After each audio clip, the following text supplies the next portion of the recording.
Ihsan. Bapak Ihsan ya, usianya berapa Pak? Usia 19-20, dok. Baik, Bapak tinggal di mana? Kompleks Pemprov Sulsel. Pekerjaan sehari-harinya apa ya Pak? Masih mahasiswa. Ya. Baik Bapak Ihsan, pada kesempatan kali ini saya akan melakukan pemeriksaan yang tujuannya adalah untuk menentukan skor daripada skill Bapak. Tujuannya adalah untuk menilai fungsi kesadaran serta untuk mengetahui apakah ada lesi tertentu yang ada pada susunan saraf pusat Bapak. Apakah Bapak bersedia? Siap, bersedia, dok. Baik, kalau begitu Bapak boleh tolong baring di atas bed ya Pak? Sini, dok. Iya. Oh iya, terima kasih. Silakan Pak. Enak sekali bednya, dok. Jadi selanjutnya saya akan melakukan pemeriksaan untuk menentukan skor daripada Glasgow Coma Scale atau GCS. Nah, pada keadaan ini pasien berada dalam kondisi GCS bernilai 15 karena pasien berada dalam kondisi sadar dan mampu datang sendiri kepada dokter. Selanjutnya yang pertama adalah saya akan memeriksa bagian dari eye response. Nah, eye response bernilai 4 ketika pasien mampu membuka mata secara spontan. Eye response bernilai 3 ketika pasien membuka mata saat diberikan rangsangan suara. Bapak bisa dengar saya, Pak? Bisa, dok. Eye response bernilai 2 ketika pasien membuka mata saat diberikan rangsangan nyeri. Rangsangan nyeri ini bisa diberikan di bagian ujung daripada jari-jari tangan pasien atau di bagian dari di atas supraorbita. Selanjutnya, eye response bernilai 1 ketika pasien diberikan rangsangan nyeri namun tidak bisa membuka matanya. Selanjutnya kita beralih kepada verbal response. Verbal response bernilai 5 ketika pasien mampu menjawab pertanyaan tanpa adanya disorientasi. Bapak kalau boleh tahu nama Bapak siapa? Ihsan. Bapak berada di mana sekarang, Pak? Di klinik Bapak sekarang tahun berapa? tahun 2020. Baik. Verbal response bernilai 4 ketika pasien ditanya dan disertai adanya disorientasi. Bapak kalau boleh tahu namanya siapa, Pak? Jurnal Bapak berada di mana sekarang? Selayar Sekarang tahun berapa, Pak? tahun 85. Baik. Verbal response bernilai 3 ketika pasien ditanya namun tidak mampu membentuk kalimat dan hanya menyebutkan kata per kata. Bapak kalau boleh tahu keseharian Bapak kemarin apa ya, Pak? Planet. Verbal response bernilai 2 ketika pasien diberikan rangsangan nyeri dan hanya mampu mengerang.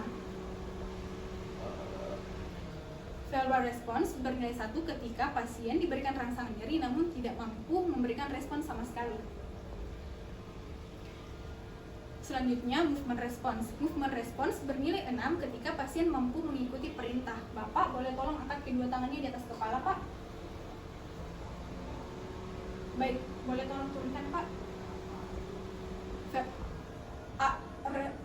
Movement response bernilai 5 ketika pasien mampu melokalisir nyeri. Verbal response, motorik response bernilai 4 ketika pasien hanya bisa menghindar ketika diberikan rangsangan nyeri. Kemudian verbal response bernilai 3 ketika pasien diberikan rangsangan nyeri namun hanya bisa melakukan fleksi abnormal atau deportikasi.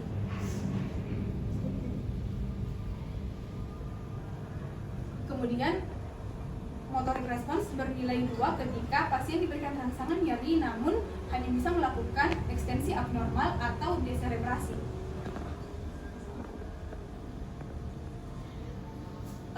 Kemudian motorik respons bernilai 1 ketika pasien diberikan rangsangan nyeri namun tidak bisa merespons sama sekali. Baik, selanjutnya interpretasi daripada pasien yang telah saya nilai berdasarkan skenario ditemukan yaitu GCS-nya bernilai 12 dengan rincian sebagai berikut. Yang pertama adalah eye response-nya bernilai 3 karena hanya bisa memberikan respons saat diberikan rangsangan suara. Selanjutnya untuk motorik responsnya bernilai 6 karena pasien mampu mengikuti perintah, dan verbal responsnya bernilai 3 karena tidak mampu memberikan kalimat yang koheren dan hanya mampu memberikan ucapan kata per kata. Sekian dan terima kasih. pagi Pak, perkenalkan saya Dr. Isma, dokter yang menjaga di sini pada pagi hari ini. Bapak kalau boleh tahu siapa nama Bapak? Iksan, Bapak Iksannya usianya berapa Pak? usia 26. Kemudian banyaknya apa ya Pak? Aparat negara, Pak. Tinggal di mana sih Pak Iksan? Di kompleks Pemprov Sulsel, Pendidikan terakhir? D4. D4 ya. Bapak kalau boleh tahu sehari-hari menggunakan tangan apa Pak?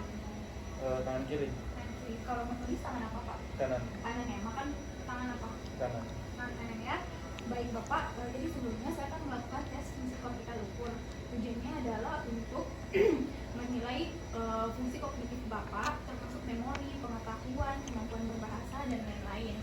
Karena ada beberapa hal yang bisa saja mengakibatkan lesi pada serebral Bapak, contohnya mungkin trauma otak atau stroke, itu bisa menyebabkan gangguan di otak Bapak. Nah, mungkin nanti saya akan meminta Bapak untuk melakukan hal-hal tertentu. Apakah Bapak bersedia?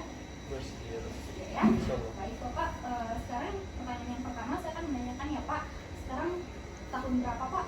2020. 2020. Musim apa sekarang Pak? Sekarang musim kemarau kali ya. Musim kemarau ya. Bulan berapa sekarang Pak? Bulan 8, Tanggal? tanggal 21, Hari apa sekarang Pak?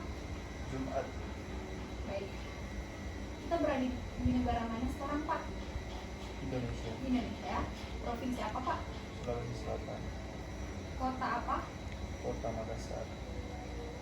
Sekarang kita berada di rumah sakit mana Pak? Kita di rumah sakit Hikmah, Di lantai berapa? lantai 17. Baik, jadi saya akan meminta Bapak untuk menyebutkan 3 buah nama benda. Apel, meja, koin. Bisa diulang? Apel, meja, koin. Baik, jadi saya akan meminta Bapak untuk melakukan perhitungan sedikit ya Pak. 100 dikurang 7 berapa Pak? 93. 93 dikurang 7 berapa Pak? 86. 86 dikurang 7 berapa Pak? 79. 9. Baik, terima kasih ya Bapak. Sebelumnya Pak, boleh saya tanya tadi 3 benda yang tadi saya minta untuk Bapak sebutkan apa ya Pak? Kalau bisa Bapak ulang. Apel, meja, koin.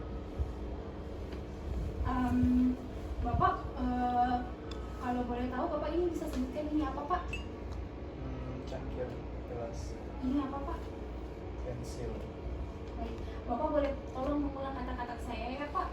Namun, tanpa, bila. Namun tanpa bila. Bapak boleh tolong ikuti perintahnya ya Pak. Ambil kertas ini dengan tangan Bapak, kemudian Bapak lipat dan letakkan di lantai. Tangan kanan ya, Dok? Ya.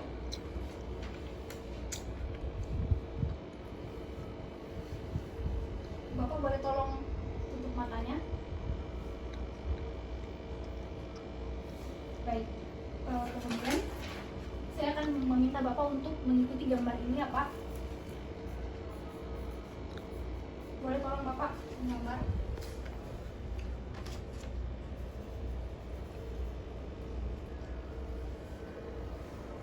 Terima kasih Bapak. Jadi hasil interpretasi dari fungsi kortikal luhur daripada pasien saya yaitu bernilai 30, yaitu nilai maksimal karena fungsi kortikal luhur daripada pasien itu bernilai normal atau sempurna. Sekian.